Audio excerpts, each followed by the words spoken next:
Hello, I'm Pastor Horace Douty in Lexington, Virginia, and each week I bring you a Bible meditation on Sunday, a nature lesson on Tuesday, and a local history lesson each Thursday. I encourage you to subscribe to this YouTube platform, share the videos with your friends and your family, and I appreciate that. Today, one sentence, one question is the name of the sermon. What's in your hand? That is the question that God asked Moses way back in the Old Testament when God was urging Moses to lead the Israelites out of the slavery in Egypt into the promised land, the Exodus. And Moses wanted no part of God's offer to become a hero. Please, Lord, don't pick me. I don't have the training, the experience. I'm not good at speaking. Please get someone else. I'm not even a religious man.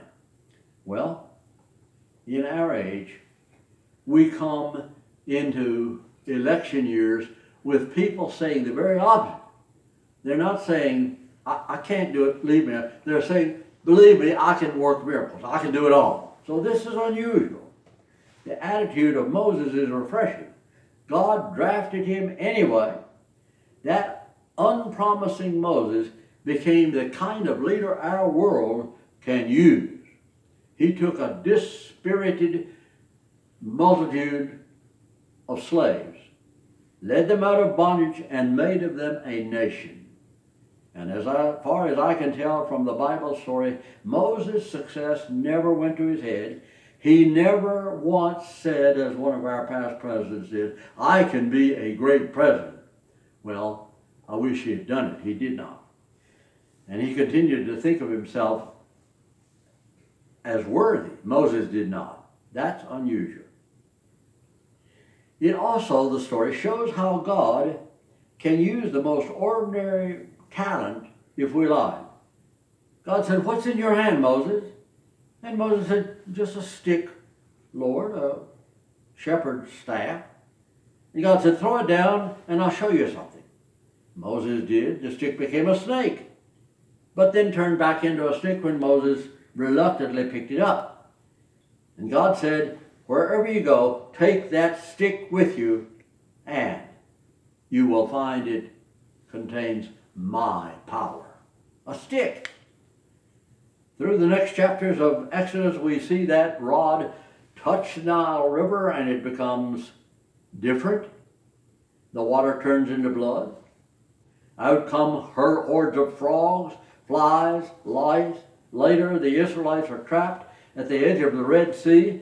The powerful Egyptian army are bearing down on them. The earth trembles at the noise of the chariots, the tramp of thousands of feet. Moses lifts that rod, and the Red Sea parts. The Israelites go across. It closes back on the enemy army. That was a miracle. The first large miracle in the Bible. An ordinary man, an ordinary stick that broke from a nut tree, and yet look what God accomplished. The point is, God may be prompting you to address the problems that plague our world, the problems that you can see, the one that's near you. He may be expecting you to take the insignificant tool or talent that you have and make things happen. The Bible is full of examples. For example, little David, what have you got in your hand? Just a slingshot, Lord, a boy's slingshot. But with that slingshot, David put to flight an entire army. Amos, Prophet Amos, what have you got? Well, it's a pruning hook, Lord. I'm a tree trimmer. My profession. I'm not a prophet. And yet, that tree trimmer gave the world some of the most eloquent Bible directions we have ever known. For example, let justice roll down like the mountains and the waters, and righteousness like an ever-flowing stream. Simon Peter, what have you got? Well, it's a net, Lord, for catching fish. I'm a fisherman. But he became a fisher of men. His proverbial strength and impulsiveness is working to this day, yet to us he is Saint Peter. When God first took notice, he was a rough, red-necked worker engaged in a smelly, dirty enterprise. Andrew, what do you have in your hand? A little boy's lunch, Lord, loaves and fishes. But that little boy's lunch fed thousands of people and despair. Look at Barnabas. All he had was a hand of encouragement.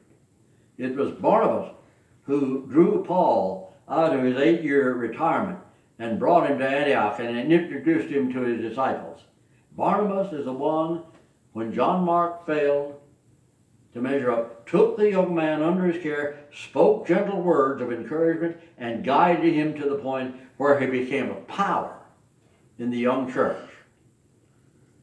And Mark wrote the New Testament book of the Bible bearing his name. Ask the laborer out there, the common person on a construction project, what have you got in your hand? Well, a brick, maybe a stone for the cathedral, but that contribution counts in the lasting and magnificent evidence God uses little people and little skills. Their names may be forgotten, but it works. Susanna Wesley, what have you got? Only a baby, Lord, one of my 15. In a household making such demands on a harried mother, she raised John and Charles Wesley. Thus gave us the branch of the church we called Methodist. We sing the hymns of the Wesleys, songs that had their beginnings in Susanna's kitchen. Frank Laubach, what have you got? Well, a book, Lord. Laubach's lone battle against the poverty of illiteracy changed the world. All over, people learning to read. Each one teach one. George Washington Carver took the lowly peanut and transformed the Southern economy. Goober peas, goober grabbers were the people who raised them. Most of us are inclined to think of ourselves as relatively insignificant. We're the one-talent person. We're overshadowed by leaders and giants. But look again and see how effectively God uses one-talent people. One-talent folk are able to serve in God's wonderful world. With His blessings, we can change things. We can remedy the problems. There were no notables in that upper room. There were publicans and sinners, all of them, all 120. They are not known to us by name. Our only reference in the Bible is in that book of New Testament, so aptly named Acts. And they took what they had and acted, and there began the Christian church. What do you have in your hand? A cleaning cloth? A cooking spoon? Use them to bring beauty and comfort and joy. A typewriter?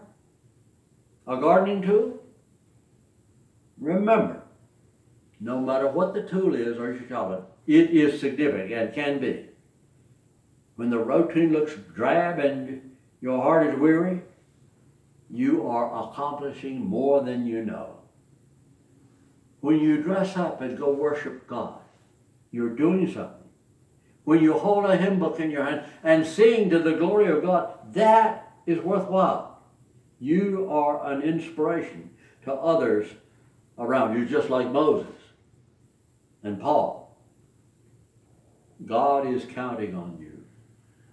In a dramatic dialogue, an author has a skeptic angel denouncing Jesus for thinking that his work would go on. You have wasted your life, Jesus. You died for nothing. These stupid disciples and the thousands after them who profess your name but fail, you are depending on them? What are you going to do when they all prove their worthlessness and your kingdom vanishes forever? And Jesus quietly said, yes, I am counting on them to preserve it all. I have no other plan. God bless you.